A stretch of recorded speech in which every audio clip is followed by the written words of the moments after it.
Kaixo, eguerdion, hemen gaude, Mikel Otero eta biok. Galdetu izan dio pasilloetan, legebiltzarreko pasilloetan, ea nola daraman ostegun honetan eztabaidatu behar den puntua, Garoñaren inguruan, zeren kezkatuta gaude, atzo Espainiako Kontseilu Nuklearrak, hango teknikariek egin zuten txostenak, irekitzen dituelako ateak berriz ere Garoña martxan jartzeko. Eta zentzu horretan galdetu nahi nion ea hemendik zer den proposatuko dena edo zer den aterako dena, nola dauden negoziazioak.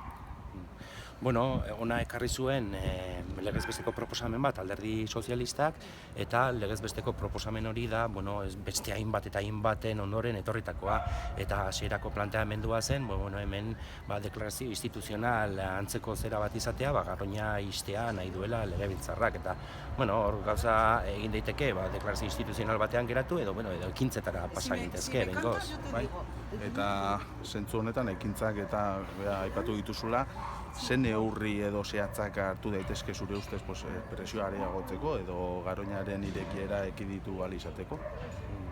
Hombre, oso garrantzitsua da exigitzea behingoz CSN-aren Kontseilu Nuklearraren despolitizazioa, ezta?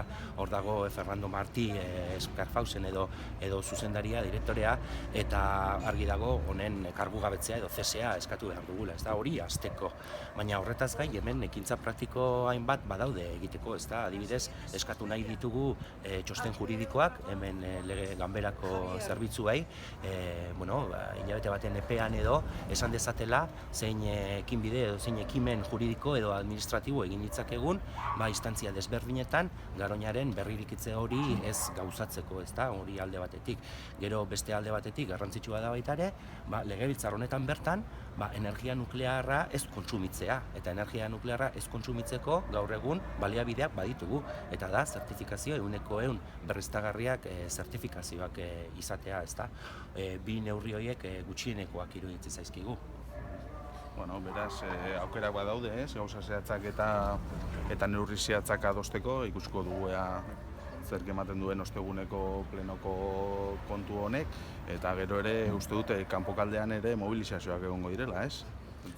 Bai, ostegunean deitua daude mobilizazioak, eta hemen ate aurrean izango ditugu, eta iruditzen zait garrantzitsua dela, kaletik etortzen zaizkigun eskaerak eta hauek gauzatzea, ezta? Leheno ez dut esan, baina baita ere egin dezakeguna da hemendik eskatzea Jaurlaritzatik Kontseilu Nuklearraren komite asesorean edo dauden bi pertsona horiek erretiratzea bermatzen ez den bitartean Garoña ez dela berriz irekiko. Beraz, badaude zereginak eta ostegunean defendituko ditugu. Oso ongi, eskerrik asko, Miguel, azalpenengatik. Venga.